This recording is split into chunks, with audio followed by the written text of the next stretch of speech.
بسم اللہ الرحمن الرحیم الحمدللہ رب العالمین وصلی اللہ علی محمد وآلہ الطاہرین ولعنۃ اللہ علی اعدائہم اجمعین۔ موضوع گفتگو نماز لیلۃ الدفن، یعنی دفن کے بعد پہلی رات کی نماز ہدیہ۔ پہلے مرحلے میں جانب توجہ دلائیں کہ جس دن مردے کو دفن کیا جائے یا جس رات کو مردے کو دفن کیا جائے تو جو بھی اس کی پہلی رات ہو، اگر رات میں دفن کیا ہے تو وہ اس کی پہلی رات ہے، اور اگر دن میں دفن کیا ہے تو وہ اس کی پہلی رات ہے۔ اس رات ایک نماز کا پڑھنا مستحب ہے، اور اس نماز کو کہا جاتا ہے صلاۃ لیلۃ الدفن یا لیلۃ الدفن کی نماز، دفن کی پہلی رات کی نماز۔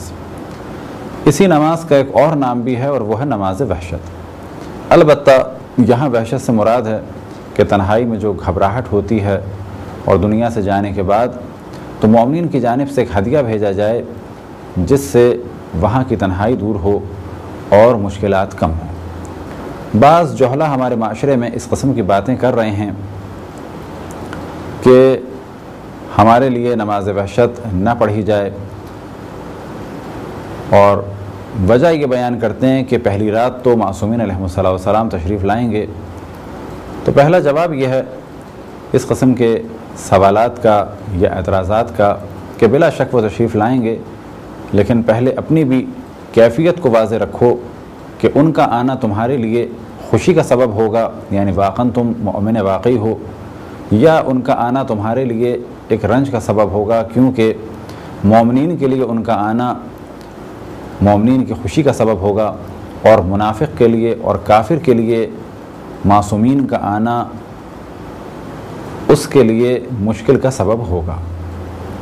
کیونکہ جب وہ یہ دیکھے گا کہ جو کچھ ان ہستیوں نے کہا تھا اور میں نے نہیں کیا، اور جب وہ یہ دیکھے گا کہ جن کی میں مخالفت کرتا رہا ان کا اتنا بلند مقام ہے، تو یہ دیکھ کر اس عالم میں بھی اسے معصومین سے ایک جلن ہوگی، ایک حسد ہوگی، اور پھر انہیں دیکھ کے اذیت ہوگی۔ نہ یہ کہ ان کا دیکھنا اذیت کا سبب ہو، یا یہ کہ معاذ اللہ وہ کسی ایسے حلیے میں آئیں کہ جس سے کسی کو اذیت ہو، بلکہ ان کی عظمت کو دیکھ کے، ان کے جلال کو دیکھ کے ایک منافق شخص کو، ایک کافر شخص کو بہت زیادہ اذیت ہوگی کہ میں جن کی مخالفت کرتا رہا اللہ نے انہیں اتنا بلند مقام عطا فرمایا۔ اب اگر یہ کہا جائے کہ جی وہ آ گئے تو مشکل حل ہو جائے گی، تو بلا شک وہ آ گئے تو مشکل حل ہو جائے گی، لیکن اس کے معنی یہ نہیں ہے کہ اب مزید کوئی نیک کام نہ کیا جائے۔ یہ بالکل اسی قسم کا ایک اعتراض ہے کہ جیسے کہ بعض لوگ سوال کرتے ہیں کہ ہم تلاوت قرآن کے بعد اس تلاوت قرآن کا ثواب معصومین کو ہدیہ کریں تو انہیں کیا ضرورت ہے؟ تو جواب یہ ہے کہ انہیں ضرورت نہیں ہے۔ ممکن ہے کہ ایک مومن واقعی کو قبر میں ہمارے کسی کام کی ضرورت نہ ہو، لیکن ہماری جانب سے جب اس کے لیے ہدیہ ہوگا تو اس کا ثواب ہمیں بھی ملے گا اور اس شخص کو بھی ملے گا۔ جس طرح سے اللہ سبحانہ و تعالی اور ملائکہ رسول اللہ صلی اللہ علیہ وسلم پر اور ان کی آل پر درود بھیجنے میں مصروف ہیں، اب اللہ کے درود سے بڑھ کر، اللہ کی صلوات سے بڑھ کر، اور پھر اگلے مرحلے میں ملائکہ کی صلوات سے بڑھ کر تو ہماری صلوات نہیں ہے، لیکن ہماری جانب سے رسول اللہ اور اہل بیت کے لیے جو ایک اظہار مودت ہے، اظہار محبت ہے، اور جو ایک ہدیہ ہے وہ صلوات کی صورت میں ہے۔ بس ایک مختصر ترین جو جواب اجمالاً دیا جا سکتا ہے وہ یہ کہ گو کہ میت کو ممکن ہے کہ ہمارے کسی کام کی ضرورت نہ ہو، لیکن ہماری جانب سے ایک اظہار محبت ہونا چاہیے، ایک نیکی اور احسان کا سلسلہ ہونا چاہیے، اور اسی نیکی اور احسان کا ایک سلسلہ ہے شب اول قبر کی نماز ہدیہ، کہ جسے کہا جاتا ہے نماز وحشت قبر۔ اور اسی طریقے سے مستحب ہے کہ میت کے لیے ہدیہ کے طور پہ نماز پڑھی جائے، اور پھر ہم توجہ دلائیں کہ یہ وہی نماز ہے کہ جسے کہا جاتا ہے نماز وحشت قبر۔ نماز وحشت قبر کو دو طریقوں سے پڑھا جا سکتا ہے، جن میں سے پہلا طریقہ جو مشہور و معروف ہے وہ یہ کہ پہلی رکعت میں سورہ حمد کے بعد آیت الکرسی کی تلاوت کی جائے۔ کہاں تک تلاوت کی جائے؟ ہم فیہا خالدون تک۔ پھر اس کے بعد رکوع، 2 عدد سجدے، اور پھر کھڑے ہونے کے بعد دوسری رکعت میں سورہ حمد کی تلاوت کے بعد 10 دفعہ سورہ قدر کی تلاوت کی جائے، پھر اس کے بعد قنوت، اور قنوت میں میت کی مغفرت کے لیے دعا مانگی جائے، مومنین و مومنات کے درجات کی بلندی کے لیے دعا مانگی جائے، اور اس کے علاوہ بھی دوسری دعائیں مانگی جا سکتی ہیں۔ اور قنوت کے بعد رکوع، اور رکوع کے بعد 2 عدد سجدے، اور سجدے کے بعد تشہد اور سلام کے بعد 3 دفعہ اللہ اکبر کہنے کے بعد نیت کر لیں کہ اس نماز کا ثواب فلان شخص کی روح کو پہنچے، اور اس نماز کے ذریعے سے فلان شخص کی قبر منور ہو جائے، نورانی ہو جائے۔ جب نماز ختم ہو جائے تو ایک جملہ کہنا ہے کہ چاہے وہ آپ عربی میں کہیں اور چاہے وہ آپ اردو میں کہیں، اصل موضوع ہے کہ آپ نیت کر لیں کہ اس کا ثواب اس مومن کو پہنچے۔ اب اگر یہ ایک مومن ہے تو ایک نماز کافی ہے، 2 مومنین ہیں تو بہتر ہے آپ 2 دفعہ نماز پڑھ لیں، لیکن اگر ایک سے زیادہ بھی مومنین ہیں تو ان کی نیت سے بھی نماز کو پڑھا جا سکتا ہے کہ فرض کریں کسی جگہ 40-50 مومنین دنیا سے رخصت ہو گئے، یا ہر رات آپ اگر چاہیں نماز پڑھیں اور اس ایک نماز کو ہدیے کے طور پہ تمام مومنین کی خدمت میں ایصال فرمائیں، ہدیے کے طور پہ اسے پیش فرمائیں، تو بھی یہ کام اچھا ہے اور کسی قسم کا مضائقہ نہیں ہے۔ اب اگر کسی ایک مومن کو آپ نے اس نماز کو ہدیے کے طور پہ بھیجا تو آپ دل میں نیت کر لیں کہ یا اللہ اس نماز کا ثواب فلان ابن فلان کی قبر مطہر تک پہنچے۔ قبر تک پہنچنے سے مراد یہ کہ قبر اس نماز کے نور سے نورانی ہو جائے۔ لہذا عربی میں جو جملہ ہے اس نماز کے بعد وہ ہے اللہم صلی علی محمد وعلی محمد اللہم بس ہذہ الصلاۃ الی قبر فلان ابن فلان۔ فلان ابن فلان کی جگہ میت کا اور اس کے والد کا نام لے دیں۔ اب اگر میت کے والد کا نام نہیں پتہ تو بھی آپ نیت کر لیں، کافی ہے، اور اگر کسی کا اصلی نام نہیں پتہ تو بھی نک نیم سے بھی اگر آپ نیت کر لیں وہ بھی کافی ہے، اور اگر وہ بھی نہیں معلوم، فرض کریں کسی کو آپ بھول چکے ہیں، اس کا حلیہ یاد ہے لیکن اس کا نام نہیں یاد، اس کی بلدیت نہیں یاد، تو بھی اگر آپ سورہ فاتحہ پڑھ کے اسے بخشیں یا کوئی نیک کام اس کے لیے ہدیے کے طور پہ بھیجیں یا نماز وحشت قبر ہو، تو اس جانب توجہ رہے کہ اللہ سبحانہ و تعالیٰ کو علم ہے اور اس تک یہ ثواب ضرور پہنچے گا۔ دوسرا طریقہ ہے کہ پہلی رکعت میں سورہ حمد کے بعد 2 دفعہ قل هو اللہ احد یعنی سورہ توحید، اور دوسری رکعت میں سورہ حمد کے بعد 10 دفعہ سورہ تکاثر، پھر اس کے بعد قنوت، رکوع اور 2 عدد سجدے، اور سجدے کے بعد تشہد اور سلام کے بعد یہی جملہ کہنا ہے، یا یہ کہ اسی طرح سے ذہن میں رکھ لیں کہ اس نماز کا ثواب فلان ابن فلان تک پہنچے۔ اس نماز کا وقت کیا ہے؟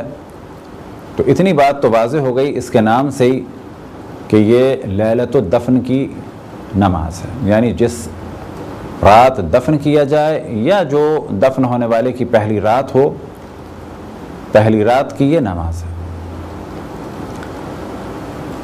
وقت ہے اس کا جیسے ہی رات شروع ہو جائے۔ کب تک وقت ہے؟ جب یہ رات ختم ہو، لیکن بہتر ہے کہ مغرب اور عشاء کو اول وقت میں انجام دیا جائے، اس کے بعد اس نماز کو پڑھا جائے، اور عشاء کے بعد سے لے کے فجر سے پہلے تک کبھی بھی اس نماز کو پڑھا جا سکتا ہے۔ اگر کہیں کسی شخص کی موت واقع ہو جائے اور میت ابھی کسی ہاسپٹل میں ہے یا بائی پلین یا کسی اور طریقے سے ہمارے شہر کی جانب یا کسی اور شہر کی جانب جا رہی ہے، تو کیا اس وقت کوئی نیک کام انجام دیا جا سکتا ہے؟ یہ ہے پہلا سوال۔ کیا اس وقت نماز لیلۃ الدفن کو پڑھا جا سکتا ہے؟ یہ ہے دوسرا سوال۔ تو پہلا سوال، کیا کوئی نیک کام کیا جا سکتا ہے؟ تو جواب یہ ہے کہ بالکل نیک کام کیا جا سکتا ہے۔ قرآن مجید کی تلاوت، اسی طریقے سے مجالس عزا کا برپا کرنا، اسی طرح سے استغفار ہو یا دعائیں ہوں، جو بھی نیک کام آپ چاہیں، جس شخص کی موت واقع ہوئی ہو، چاہے غسل ہوا ہو ابھی یا نہ ہوا ہو، چاہے حنوط ہوا ہو یا نہ ہوا ہو، چاہے کفن ہوا ہو یا نہ ہوا ہو، اور چاہے دفن کیا گیا ہو یا نہ کیا گیا ہو، تو یہ تصور کہ جب تک مرنے والا دفن نہ ہو جائے اس وقت تک نیک کام نہ کیا جائے، تو یہ ایک عامیانہ تصور ہے۔ اتفاق سے پاکستان کے بعض گاؤں دیہات میں جب تک کوئی شخص مرنے کے بعد دفن نہ ہو جائے اس وقت تک اس کے لیے کوئی بھی کار خیر انجام نہیں دیا جاتا. یہ ایک غلط تصور ہے. مرنے کے بعد جیسے ہی وہ مر گیا اس کی روح کے ایصال ثواب کے لیے اس کی مشکلات کو حل کرنے کے لیے کار خیر کو انجام دیا جائے تو یہ بہتر عمل ہے. اب سوال یہ پیدا ہوتا ہے کیا نماز وحشت قبر کو یا نماز لیلۃ الدفن کو جس رات میت ہاسپٹل میں ہو اور ابھی دفن نہیں ہوئی ہو پڑھا جا سکتا ہے؟ تو جواب یہ ہے کہ اس نماز کو تو پڑھنا ہے دفن کی پہلی رات. کیا دفن سے پہلے نماز پڑھی جا سکتی ہے؟ تو کہا جائے گا نماز لیلۃ الدفن یا نماز وحشت قبر کو پڑھنا ہے پہلی رات جو دفن کے بعد ہو یا اس رات کے جس میں میت کو دفن کیا گیا ہو. لیکن نماز ہدیہ پڑھی جا سکتی ہے کہ 1-2 رکعت نماز پڑھی جائے اور اس نماز کو اس مرنے والے کے لیے ہدیہ کے طور پہ گفٹ کے طور پر بھیج دیا جائے. اب چاہے یہ میت کسی ہاسپٹل میں ہو یا کسی اور جگہ پر کولڈ اسٹوریج وغیرہ میں ہو یا جہاز سے کسی ملک کی جانب آ رہی ہو. ایک سوال کہ جو بلا شک آج کے جدید دور میں پیش آ سکتا ہے کیونکہ سابقہ دور میں تو کمیونیکیشن نہیں تھا.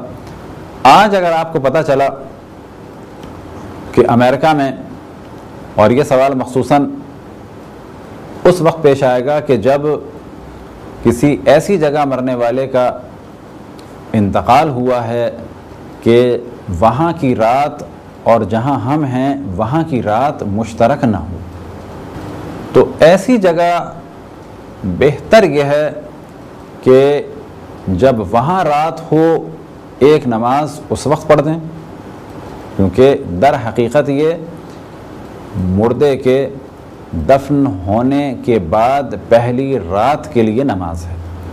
کیونکہ وہاں رات ہو رہی ہے تو آپ یہاں نماز پڑھ دیں. یہ تو ہے زیادہ بہتر عمل. کس کی نسبت؟ کہ آپ اپنی رات میں نماز پڑھیں اور وہاں دن ہو رہا ہو. بس بہتر کیا ہے کہ آپ بے شک اپنے دن میں نماز پڑھیں، وہاں رات ہو رہی ہے، کیونکہ یہ نماز مردے کی قبر کی پہلی رات کے لیے ہے. اور پہلی رات کب ہے؟ جب یہاں دن ہے. اور اس سے بہتر کام یہ ہو سکتا ہے کہ 1 عدد نماز دن میں پڑھیں، 1 عدد نماز رات میں پڑھیں. لیکن دن والی نماز کیونکہ یہاں دن ہے وہاں رات ہے، یہ زیادہ بہتر ہے. نماز وحشت کی جو ترتیب اور ترکیب بتائی، کیا اس کے علاوہ کسی اور طریقے سے اس نماز کو پڑھا جا سکتا ہے؟ تو کہا جائے کہ نماز وحشت قبر یا نماز لیلۃ الدفن کو اگر پڑھنا ہے تو اسی طریقے سے پڑھنا ہوگا. اس نماز کے علاوہ اگر کوئی نماز آپ پڑھنا چاہیں نماز توبہ کی نیت سے، یا 1-2 رکعت نماز پڑھنا چاہیں قربتاً اللہ اور اسے ہدیہ کر دیں میت کے لیے، تو پھر آپ کا اختیار ہے کہ آپ اس ترتیب کے علاوہ ایک سادی نماز پڑھ لیں 2 رکعت نماز فجر کی طرح سے. یہ تھے چند مختصر سے مسائل نماز لیلۃ الدفن کے. خداوند تبارک و تعالیٰ سے دعا ہے کہ بحق محمد وآل محمد ہمیں اپنے رسول اپنی حجتوں خصوصاً امام زمان علیہ الصلوۃ والسلام کی معرفت اور اطاعت کی توفیق عطا فرمائے. وصلی اللہ علی محمد وآلہ الطاہرین.